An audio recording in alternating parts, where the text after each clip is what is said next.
ಆತ್ಮೀಯ ವಿದ್ಯಾರ್ಥಿಗಳೇ, ವಿಜಯನಗರ ಶ್ರೀ ಕೃಷ್ಣದೇವರಾಯ ವಿಶ್ವವಿದ್ಯಾಲಯ ಬಳ್ಳಾರಿ 3ನೇ ಸೆಮಿಸ್ಟರ್ BA ಬೇಸಿಕ್ ಕನ್ನಡ ಪಠ್ಯ ವಿಷಯವಾದ ಹೊಸಗನ್ನಡ ಸಾಹಿತ್ಯ ಪ್ರಕಾರಗಳು, ನಾಟಕ ಮತ್ತು ಕಾದಂಬರಿ ನಿಮ್ಮ ಅಭ್ಯಾಸಕ್ಕೆ ಹೊಸಗನ್ನಡ ನಾಟಕ ಗಿರೀಶ್ ಕಾರ್ನಾಡ್ ಅವರು ಬರೆದಿರುವ ತುಘಲಕ್ ನಾಟಕ, ಪ್ರಕಾಶನ ಮನೋಹರ ಗ್ರಂಥಮಾಲೆ, ಧಾರವಾಡ. ಇನ್ನೊಂದು ಹೊಸಗನ್ನಡ ಕಾದಂಬರಿ ಜಂಬಣ್ಣ ಅಮರಚಿಂತ ಅವರು ಬರೆದಿರುವ ಕುರ್ಮಯ್ಯ ಮತ್ತು ಅಂಕುಶದೊಡ್ಡಿ, ಪ್ರಕಾಶನ ಮಾರ್ಕ್ಸ್ ಲೆನಿನ್ ಪ್ರಚಾರ ಸಮಿತಿ, ಗುಲ್ಬರ್ಗ 1994.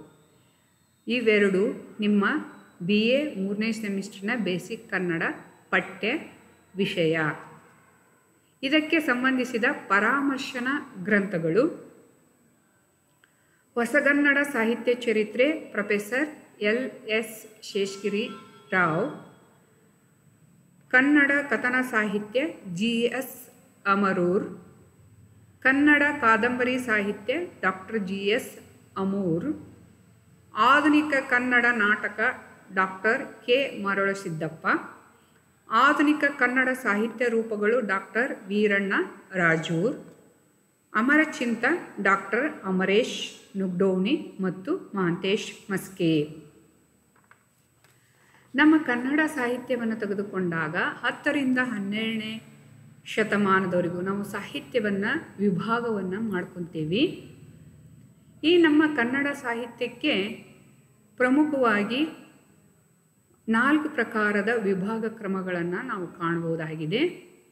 10ರಿಂದ 12ನೇ ಶತಮಾನವನ್ನು ಹಳೆಗನ್ನಡ ಸಾಹಿತ್ಯವೆಂದು, 12ರಿಂದ 18ನೇ ಶತಮಾನದವರೆಗಿನ ಸಾಹಿತ್ಯವನ್ನು ನಡುಗನ್ನಡವೆಂದು, 19ರಿಂದ ಇತ್ತೀಚಿನ ಹೊಸಗನ್ನಡ ಸಾಹಿತ್ಯ ಮತ್ತು ಆಧುನಿಕ ಕನ್ನಡ ಸಾಹಿತ್ಯವೆಂತಂದು ವಿಭಾಗವನ್ನು ಮಾಡ್ಕೊತೀವಿ.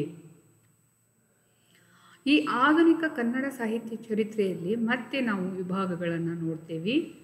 ನವೋದಯ, ಪ್ರಗತಿಶೀಲ, ನವ್ಯ, ದಲಿತ ಮತ್ತು ಬಂಡಾಯ ಸಾಹಿತ್ಯ ಅಂತಂದೇಳಿ ಈ ಆಧುನಿಕ ಕನ್ನಡ ಸಾಹಿತ್ಯದಲ್ಲಿ ಹಲವಾರು ಸಾಹಿತ್ಯ ಪ್ರಕಾರಗಳನ್ನು ನೋಡ್ತೇವೆ.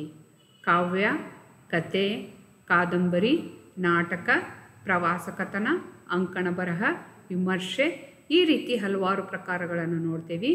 ಈಗ ನಾವು ಈ ಆಧುನಿಕ ಕನ್ನಡದ ಸಾಹಿತ್ಯ ಪ್ರಕಾರವಾದ ನಾಟಕ ಮತ್ತು ಕಾದಂಬರಿ ಸಾಹಿತ್ಯದ ಬಗ್ಗೆ ಅಭ್ಯಾಸ ಮಾಡೋಣ. ಈ ನಾಟಕ ಎನ್ನುವುದನ್ನು ನಾವು ಮೊದಲ ಬಾರಿಗೆ ಪಂಪ ಬರೆದಂಥ ಆದಿಪುರಾಣದಲ್ಲಿ ನಾವು ನೀಲಾಂಜನೆಯ ಒಂದು ನಾಟ್ಯದಲ್ಲಿ ನಾವು ನೋಡಬಹುದು. ನಂತರ ನಾವು 17ನೇ ಶತಮಾನದಲ್ಲಿ ಶೃಂಗಾರಾರ್ಯ ಬರೆದಂಥ ಮಿತ್ರಾರವಿಂದ ಅನ್ನೋ ಒಂದು ನಾಟಕವನ್ನು, ಪ್ರಥಮ ನಾಟಕವನ್ನು ನೋಡ್ತೇವೆ. ಆಧುನಿಕ ಕನ್ನಡ ನಾಟಕ ಇತಿಹಾಸದಲ್ಲಿ ಹಲವಾರು ನಾಟಕಕಾರನ ನೋಡ್ಬೋದು. ಶ್ರೀರಂಗ, ಕೈಲಾಸಂ, ಪರ್ವತವಾಣಿ ಮತ್ತು ಸಂಸ ಮೊದಲಾದವರು. ಅದರಲ್ಲಿ ಬಹುದೊಡ್ಡ ಹೆಸರು ಗಿರೀಶ್ ಕಾರ್ನಾಡ್ ಅವರು ಅಂತಂದು ಹೇಳ್ಬೋದು. ಸುಮಾರು 9 ನಾಟಕಗಳನ್ನು ಬರೆದಿರುವಂಥ ಇವರು ಇಡೀ ಭಾರತ ಕನ್ನಡ ನಾಟಕ ರಂಗದಲ್ಲಿ ಅತಿ ಹೆಚ್ಚು ಪ್ರಮುಖವಾದ ನಾಟಕಕಾರರು ಎಂತಂದು ಗುರುತಿಸಿಕೊಂಡಿದ್ದಾರೆ. ಇವರು ಬರೆದಂಥ ಇವರ 2ನೇ ನಾಟಕವೇ ಯಾವುದು? ಈ ತುಘಲಕ್ ನಾಟಕ. 14ನೇ ಶತಮಾನದಲ್ಲಿ ದಿಲ್ಲಿ ಸಾಮ್ರಾಜ್ಯವನ್ನು ಆಳಿದ ಈ ತುಘಲಕ್ ವಂಶದ ಮೊಹಮ್ಮದ್ ಬಿನ್ ತುಘಲಕ್ಕನು ಕುರಿತಾದ ಒಂದು ಐತಿಹಾಸಿಕ ವಸ್ತುವನ್ನಿಟ್ಟುಕೊಂಡು ಈ ನಾಟಕವನ್ನು ರಚನೆಯನ್ನು ಮಾಡಲಾಗಿದೆ. ಆತನ ಆಡಳಿತದ ವಿಫಲತೆ, ಆಮೇಲೆ ಆತನ ದೆಹಲಿಯಿಂದ ದೌಲತಾಬಾದಿಗೆ ರಾಜಧಾನಿ ಬದಲಾವಣೆ, ಅದರಿಂದ ಜನರ ಒಂದು ಕಷ್ಟ ನಷ್ಟಗಳನ್ನು ಇದರಲ್ಲಿ ಚಿತ್ರಿಸುತ್ತಾ ಆತನ ದ್ವಂದ್ವ ವ್ಯಕ್ತಿತ್ವ, ಆತನ ಮಹತ್ವಾಕಾಂಕ್ಷೆ ಅಂಶಗಳನ್ನು ಈ ನಾಟಕದಲ್ಲಿ ನಾವು ಕಾಣಬಹುದಾಗಿದೆ. ಈಗ ಮೊದಲಿಗೆ ಗಿರೀಶ್ ಕಾರ್ನಾಡ್ ಅವರ ಒಂದು ಸಂಕ್ಷಿಪ್ತವಾದ ಪರಿಚಯವನ್ನು ನಾವು ಮಾಡಿಕೊಳ್ಳೋಣ. ಗಿರೀಶ್ ಕಾರ್ನಾಡ್ ಅವರು 1938ರಲ್ಲಿ ಮೇ 19ರಂದು ಮಹಾರಾಷ್ಟ್ರದ ಮಾಥೇರಾನದಲ್ಲಿ ಇವರು ಜನಿಸ್ತಾರ. ಇವರ ತಂದೆ ಡಾಕ್ಟರ್ ರಘುನಾಥ್ ಕಾರ್ನಾಡ್, ತಾಯಿ ಕೃಷ್ಣಾಬಾಯಿ.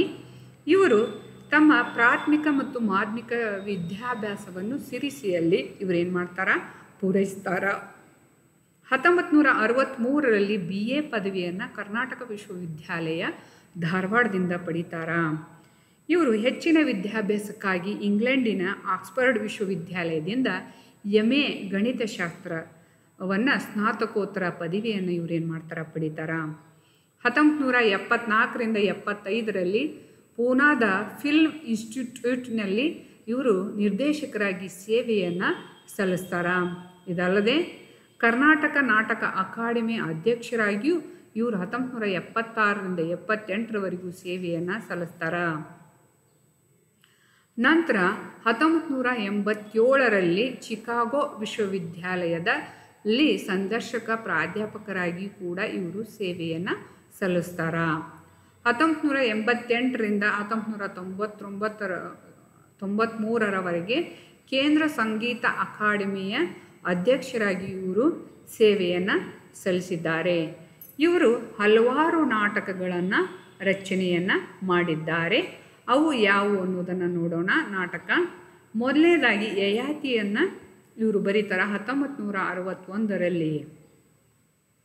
ಇವರ ಎರಡನೇ ನಾಟಕ 1964ರಲ್ಲಿ ತುಘಲಕ್, ಅದು ಮಾನಿಷೇಧ 1964, ಹಯವದನ 1971, ಅಂಜು ಮಲ್ಲಿಗೆ 1977, ಹಿಟ್ಟಿನ ಹುಂಜ 1980, ನಾಗಮಂಡಲ 1988, ತಲೆದಂಡ 1990, ಅಗ್ನಿ ಮತ್ತು ಮಳೆ 1990. ಈ ರೀತಿ ಹಲವಾರು ನಾಟಕಗಳನ್ನು ಇವರು ರಚನೆಯನ್ನು ಮಾಡಿದ್ದಾರೆ.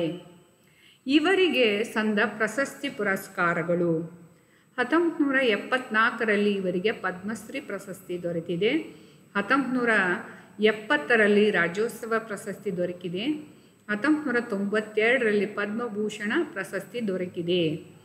1994ರಲ್ಲಿ ಕೇಂದ್ರ ಸಾಹಿತ್ಯ ಅಕಾಡೆಮಿ ಪ್ರಶಸ್ತಿ ದೊರಕಿದೆ. ಇದಲ್ಲದೆ 1998ರಲ್ಲಿ ಜ್ಞಾನಪೀಠ ಪ್ರಶಸ್ತಿ ದೊರೆತಿದೆ. ಇವರ ಆತ್ಮಕಥೆ ಆಡಾಡುತ್ತ ಆಯುಷ್ ಅನ್ನುವ ಒಂದು ಆತ್ಮಕಥೆಯನ್ನು ಸಹಿತ ಇವರು ರಚನೆಯನ್ನು ಮಾಡಿದ್ದಾರೆ.